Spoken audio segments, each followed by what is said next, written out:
बरस से उस पे, हाँ, इसराइल ने जो करे।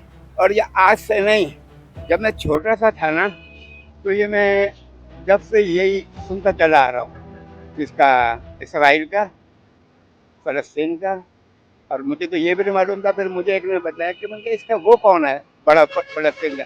मैंने कहा पहले जो था वो यासिर, क्या था नाम, यासिर अरफात, वो थे पहले। अब पता नहीं कौन है, क्या है। अपने मुसलमानों के लिए अगर पैसे से नहीं, हाथ पैरों से नहीं, तो एक दरवाजा है जो रात को खुलता है, अल्लाह का घर। उसमें कम से कम रो के गिड़गिड़ा के ये तो कह सकते हैं, अल्लाह हमारे मुसलमानों पर अपना रहम फरमा। मानो भूख से मर रहे हैं, प्यास से मर रहे हैं, हर चीज़ की किल्लत हो गई है। बिल्डिंग घर उनके तबाह कर दिए हैं। अब मुस्लिम उम्मा को ये चाहिए कि एक नेका कर लें, इत्तेहाद करें।